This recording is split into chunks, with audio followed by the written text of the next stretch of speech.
آج انشاءاللہ عز و جل ناظرین کو ایسا عمل ہم بتانے جا رہے ہیں، خود ہی جادو کا توڑ کریں گے۔ جن کسی کو پریشان کرے، اگر کسی کے ساتھ یہ معاملہ ہو تو آج انشاءاللہ عز و جل ایسا عمل ہم بتانے جا رہے ہیں، آپ خود ہی اس کا علاج کریں گے، خود ہی جادو کا توڑ کریں گے۔ طریقہ اس کا یہ ہوگا کہ اس کے لیے دھاگا چاہیے ہوگا نا، آسمانی رنگ کا، وہ آپ کے ہاتھ میں آ چکا، وہ میرے ہاتھ میں ہے۔ ہمیں چاہیے ہوگا سوتی دھاگا، جس پر جادو ہو تو یہ دھاگے آپ نے اس کے سر کی پیشانی سے لے کر پاؤں کے انگوٹھے تک 11 تار یہ ناپنے ہیں۔ اب یہ ایک ہو گیا، تار ہو گیا نا، اب چونکہ 11 تار ہم نے ناپنے تھے تو اب ایک ہو گیا، یہ 2 ہو گئے، یہ 2 ہو گئے جی۔ اب یہاں سے تیسرا لینا ہے، یہاں سے تیسرا لینا ہے، یہ لیجیے تیسرا۔ الٹا ہاتھ آ رہا تھا۔ یہ ناظرین یہ دیکھیں 11 تار ہم نے یہ ناپ لیے ہیں، یہ 11 دھاگے 11 تار یہ میرے سامنے۔ اب یہاں پر تو ہم نے خیر سلمان بھائی کے قد کے حساب سے ہم نے ناپے تھے، اگر کسی پر اس طرح کا معاملہ ہو تو آپ نے اس کے قد سے ناپنا ہے۔ اب ان 11 تاروں کو 2 مرتبہ طے کریں گے، یہ ایک مرتبہ طے ہوئی، اب یہ دوسری مرتبہ طے ہو گئی، 2 طے ہم نے یہ کر لیے ہیں۔ ٹھیک ہو گیا۔ اب ہم نے سب سے پہلے تو اس میں ڈھیلی ایک گرہ لگانی ہے، یہ دیکھیں ناظرین کو نظر آئے گی، ڈھیلی گرہ ہے، اس میں آپ کو گیپ نظر آ رہا ہوگا۔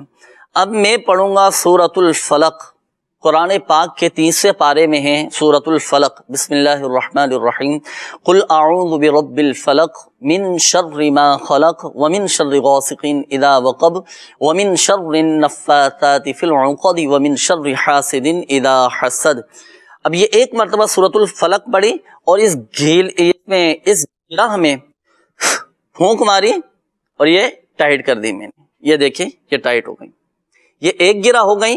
اسی طرح ہم نے اتنے دھاگے میں 11 گرہیں لگانی ہیں، یہ ایک گرہ ہو گئی، اب مزید 10 گرہیں لگانی ہے، اور طریقہ یہی ہوگا کہ سورۃ الفلق پڑھیں گے اور سورۃ الفلق پڑھنے کے بعد پہلے پھونک ماریں گے، پھر فوراً اس کو کس دیں گے۔ یہ 11 گرہیں میں نے یہ لگا دی نا، دھاگوں کو ہم ڈال دیں گے جلتے ہوئے۔ اب یہ ہم نے عمل کرنے کے بعد یہ پڑھ کے ڈالنا ہے، نہیں ایسے ہی ڈال دیں، ڈل گیا یہ، اب یہ ڈل گیا۔ اب جس پر جادو ہوگا نا جی، تو اب ان جلتے ہوئے دھاگوں میں سے بدبو آئے گی، بدبو آئے گی، یعنی کس بدبو ایسی ہوگی کہ آپ کا کھڑا رہنا مشکل ہو جائے گا۔ اگر ایسا ہوا تو اب ہم نے ڈالے نا دھاگے ڈالے نا، جی، اب یہ اس بات کی علامت، بدبو نہیں آئی، اس بات کی علامت ہے کہ جادو نہیں ہے۔ اچھا یہ جو عمل میں نے عرض کیا ہے نا، یہاں ایک مشورہ میں ناظرین کو دیتا چلوں کہ جب آپ نے یہ عمل کرنا ہے نا، جیسے جادو کا توڑ کرنا ہے، تو عمل شروع کرنے سے پہلے حضور غوث اعظم رحمۃ اللہ تعالی علیہ کے نام کی 11 روپے کی نیاز، کم از کم 11 روپے کی،